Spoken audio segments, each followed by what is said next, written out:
What's up, y'all? It's your girl ZZ, This is your brother Afro Elite. and we are back again for another For the Culture podcast event. So exciting. Before we get started, you already know y'all got to like, comment, subscribe, share it, all of that. Help us out, okay? It's appreciated.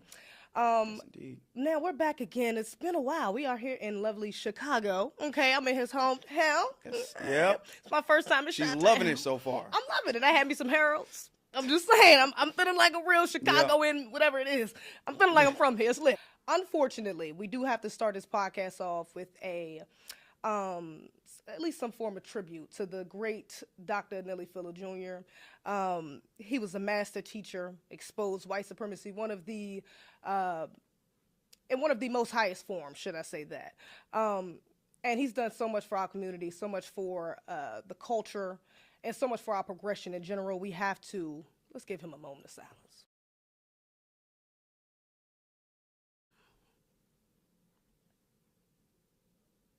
Rest in peace to the brother Neely Fuller. Gone but not forgotten. Never forgotten. Never forgotten, absolutely. Now, as we know, we are in Black History Month, okay? And of course, we did have to start off with talking about Dr. Neely Fuller, so let's dig into his work a little bit. As we know, he did create the compensatory code. And one of the main things that, of course, that's about is the dissection of white supremacy. And within the month of Black History, that is a huge focus for Black Americans, is exposing the system and teaching that, especially to the youth. And he's a pivotal part of that. And even within that, Black history is a part of exposing white supremacy. He has a great quote, and he says, "The purpose for studying Black history is not to find out how great you are, but to find out the mistakes that were made to get us in this current situation." A lot of times when we talk about Black history, we're talking about it's like the same talking points, you know? Really, Like yeah. we talk about slavery, talk about Jim Crow, segregation, and then Obama. You know what I'm saying? Like it's pretty much like those couple points, and then that's all we pretty much get for Black history, especially in Black History Month. Yeah. There are major time gaps. Major slavery, then you skip 50, 60 years, 100 years really into the civil rights movement, and then you skip all the way into modern history, which is Obama. And then the details of that is very sketchy. You know, you don't Exactly. even really know the real details of that. You don't, honestly. They don't, and they do that on purpose because the part of white supremacy is to keep you confused. They got to give you truth and lies. Okay, a lot of lies. Why not talk about some of the more recent history? Like, we've made history within the last 30 years. Yes. You know, Dr. Neely Fuller Jr., he, within the last 30 years, has made history. Even Dr. Welsing, you know what I'm saying? But these people, especially them two in particular, are not brought up nearly enough during this month or outside of this month when we're talking about Black history or progress in general. Even besides them, just something we need to start making sure we reiterate is our recent accomplishments, you know? Of course, you know, we FBA all day, okay? Delineation is a huge thing right now. Yeah. And I think that this movement may be the biggest delineation movement we've had ever, to be honest, you know, because Definitely the most successful. Definitely the most successful. Well, you know what? I can't say the most successful yet, because when we took on African American, you know, everybody calls it African. I mean, that's just African American is the name. That's just, nobody went back to Negro or African American was kind of like Yeah, I mean, kinda that's stuck. a rebrand of the. Was that delineation? Would you say that was I delineation? don't even know if that's delineation. You're right. I would have to agree. I don't even know if we can completely call that delineation, but Yeah. I guess that was a almost a start of it, or like a root from it, because that did give us an idea of naming ourselves, you know, which is, you know, Coming up with our own terms of what we refer to ourselves as. That's the first time Exactly. that's been done. You know, unfortunately, it was done wrong, but that is the first time that it's been done. Exactly. So I'm like, yeah, it's appreciated though, you know, to a degree, because we all know it's some CIA shit going on with that as well. Anyways, but yeah, this movement is definitely a part of the history we're making within the next 30 years, but definitely within the past 30. And I don't know if you've seen it, because although, like I said, we FBA all day, there's different sanctions. You got ADOS and you got, you know, different names and labels people want to use. But I feel that the idea of Black Americans creating our own or putting at the forefront that we are a unique lineage, is that idea has never like been as popular as it has been today. No, You know, it- like it literally, never has. I got on an FBA flag, I got on a Black American Heritage flag. When I tell you, I get questions about this shit all the time, and then I say it, and when it's FBAs that know like when they realize it's our flag, they're like, oh, that's what's up. You know, so Yeah. like, oh, that's okay. I knew I seen that before. Something like there's a connection there, and even me, I just now getting this damn flag, baby. I knew I was American since I was a child, but. Yeah. And I the ain't never flag's had been this- around this for flag- over 50 years. Literally. So You I'm know? like, but this flag wasn't hanging up in my house. You know what I'm saying? No. This flag wasn't, I didn't have this wearing around my neck as a necklace, before that. Now I do, But I think that interest has peaked a lot in a lot of other people as well. A lot of other Black Americans who aren't necessarily online or don't know about FBA specifically. They're still intrigued at us delineating. They're not used to it. We've always been taught that we are lost people from the motherland of Africa, that we really don't belong in this country. We belong in Africa, in some kind of country in Africa that really doesn't exist. When we left, that country doesn't exist anymore. It's been chopped up and renamed. And we've always believed that. We've always had a cultural disdain for America, and I don't think we should have. It's not America that's the issue. It's the system of white supremacy that's the issue. So we've always rejected the concept of being American, of being from here. And a lot of that has been taught and bred to us, that we shouldn't even acknowledge that we're from here. We should acknowledge our homeland, Africa. And I think that was the wrong move, because when you understand that you are from here, this is why a lot of people are starting to resonate, and we're getting more on code now, and we're pushing the needle farther ahead than we ever have before, because fighting for your homeland is different from fighting on a land that doesn't belong to you. The energy is different. The claims are different. All right. This is something, like you said, ADOS, FBA, is a lot of different semantics. People use freedmen, people use Black American, Black. Regardless of that, one thing that everybody who uses that ideology understands we can all galvanize around is the fact that we are of this land. Yeah. Okay, we have claim to this land, rich claim that nobody else has.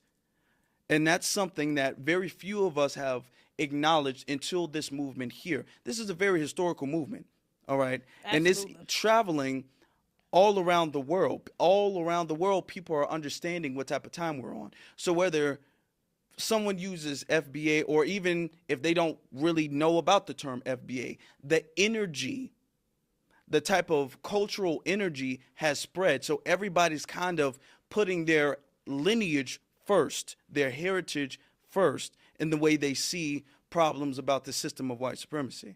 I think that's even a part of us, going back to Nelly Fuller's point, is in correcting our ancestors' mistakes, and trying to do better, because, I think a lot of Black Americans, we did grow up, although we were taught this out of Africa theory, in schools, and sometimes, a lot of times at home too, this still is a lot of us who grew up with that grandma who always told you was Cherokee. You know what I'm Yeah. saying? Or your uncle that's like, yo, we got Blackfoot in our bloodline. So it's always been sprinkled within there. That's why it's I got Indian in my family. So it's always been there to a degree. But again, correcting that is putting that at the forefront, because saying one thing and then doing another, saying that, oh no, we from this land, I got a great grandmother that's Cherokee, and then, oh wait, no, but yeah, we from Africa, y'all. We need to identify as African Americans for it plays into the confusion that the white supremacist wants us to have, to not identify who we are. And that's setting our children up for failure, for further failure, should I say. Okay. That's true. If you don't know who you are, how are you going to know what to fight? You don't know what to fight, where to go. You don't really know where to go if you don't know who you are. So if you're thinking, oh, I'm from this land, I'm indigenous. Okay, I'm not from this land, I was kidnapped, and there's confusion. And that's the way white supremacy works, is by confusing people. Because another quote from Nelly Fuller is, if you don't understand the system of white supremacy, what it is and how it works, everything else you do understand will only confuse you. Exactly. And for many years, Black Americans have been confused. And now we're starting to culturally evolve and wake up out of that state of confusion. Exactly. Like you have people who are going down their, who are trying to find their lineage, tracing their lineages. A lot of people, even with Trump in office, I don't want to detour too much, but even with Trump in office, there's all this speak of immigrants leaving, getting deported, and you know, a lot of black people are like, okay. And I will say, there's a bit of a various reasons why some people I feel like we should be sitting out. Some people just mad it's Trump in office. They like it's y'all fault, which is true to a degree. But also a lot of us are, you know, kind of sitting out on the bullshit because we not like that don't affect us. You know, this is one thing that we can say for sure. Where are y'all going to take us to? You know, so it's like again, but it goes back to that adding to confusion because our children are looking like, well, damn, we ain't gonna help them. What do you mean? I thought we come from Africa. That was not our family. I mean, not helping them. So we have to make it clear on why we're doing certain things, especially because now we're seeing the revisionist history. They're trying to take certain things out of school. They want to stop teaching about slavery, and this is a red flag. This is not a good thing. However, this is not something that's new. This is like something that's been happening. Like maybe they wasn't taking books out of schools, but they never was putting the correct books in schools in the first place. Very true. Yes. So it's like, Yes. you know, yeah, I want my children to learn about our history, but if they're learning from a skewed point of view, from a white supremacist point of view, they're going to be indoctrinated, you know, and I don't want that for my children. I would hope most black people in particular wouldn't want that for their children. So even with that, again, changing history, instead of us fighting the system to say, oh no, we need to bring slavery back. Oh no, we need to make sure our history is shown. And we just need to fight for us having our own spaces to teach our own children. That's very true. Yes. That's what we have to get back to, because ultimately we shouldn't be sending our children to them to be educated anyways. Malcolm told us that in the 60s. So with that in mind, if we see how they're moving, a way to correct that moving forward, to correct our mistakes, would be to focus on us, focus on our on what we can do for self. You did an interview with a brother, Dr. What was the brother name?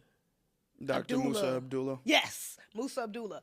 And he made a very great point about working together as a community to homeschool. Yeah. Talk about that.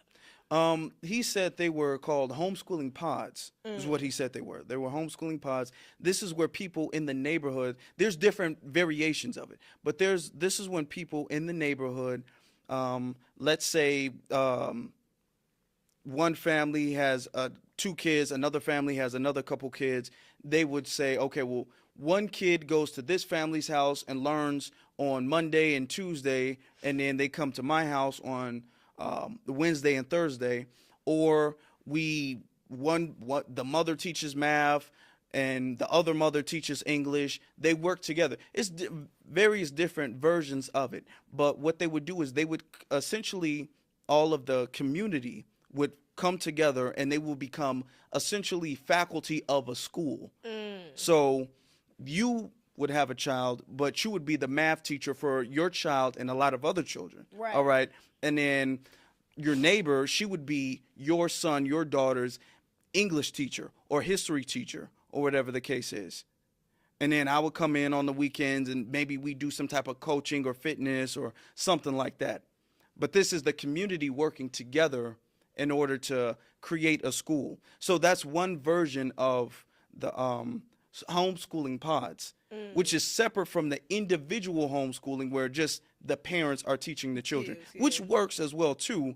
But one of the benefits of the homeschooling pods is that you also get that community aspect of it that you really can't get in homeschooling to that degree.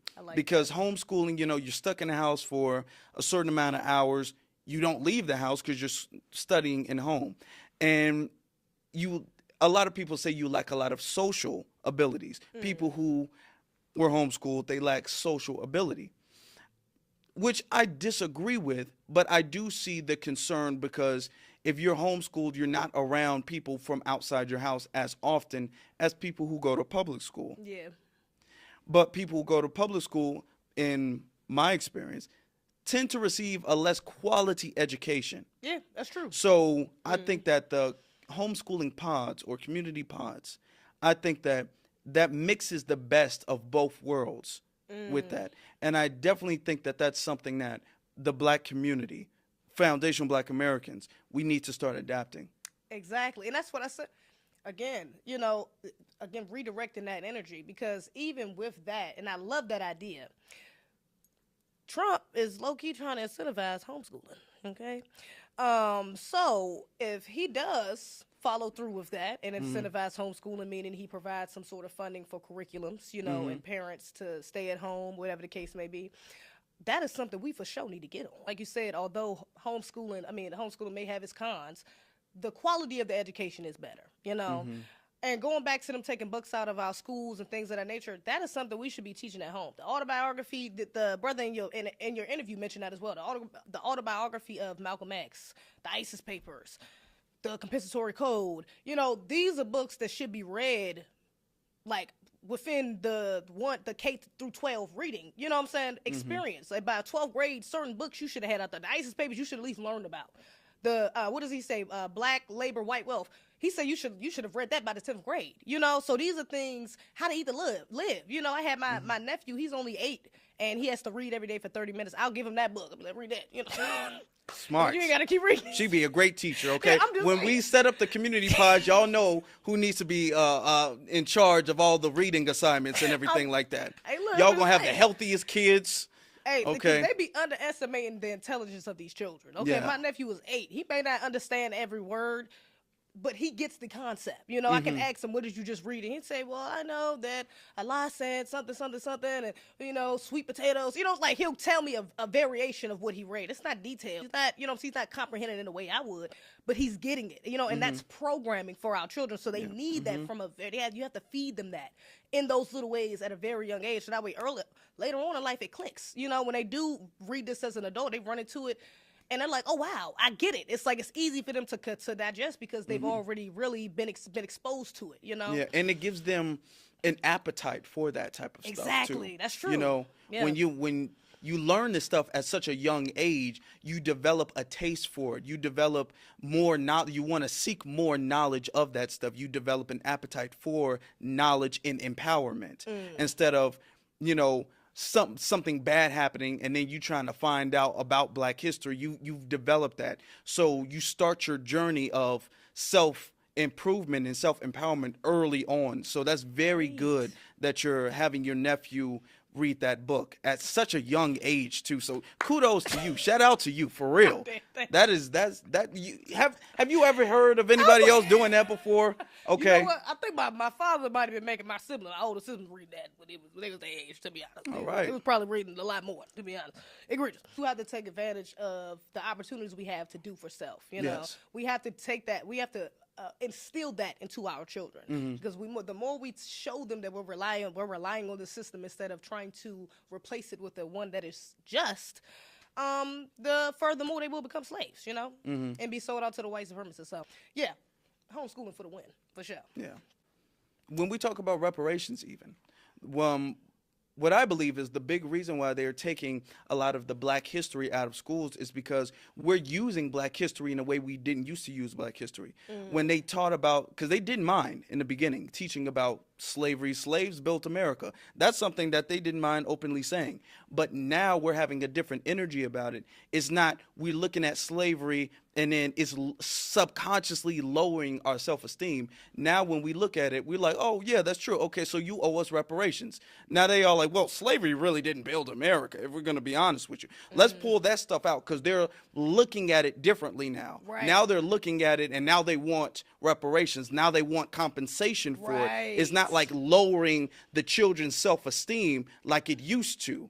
So because of that, and largely due to our delineation, because of that, now they all like, okay, we got to scrap everything. So you're seeing a lot now of slavery revisionists and stuff like that, saying slaves didn't really do that. So it's a lot, which is why homeschool is very important. Well, that's all for this episode. We do appreciate y'all. Make sure you like, comment, subscribe. Follow me on the gram, ZZ Rants. On TikTok, ZZ Rants. Please follow me. I appreciate you. I'm your brother, Afro Elite. Thank you very much for watching. You can subscribe to my YouTube channel, Afro Elite on Instagram, the Afro Elite on Twitter or X, whatever you call it. Afro Elite also on TikTok too. Make sure you subscribe to the For the Culture channel on YouTube. Absolutely. And we're going to see y'all on the next one. Peace. Be one.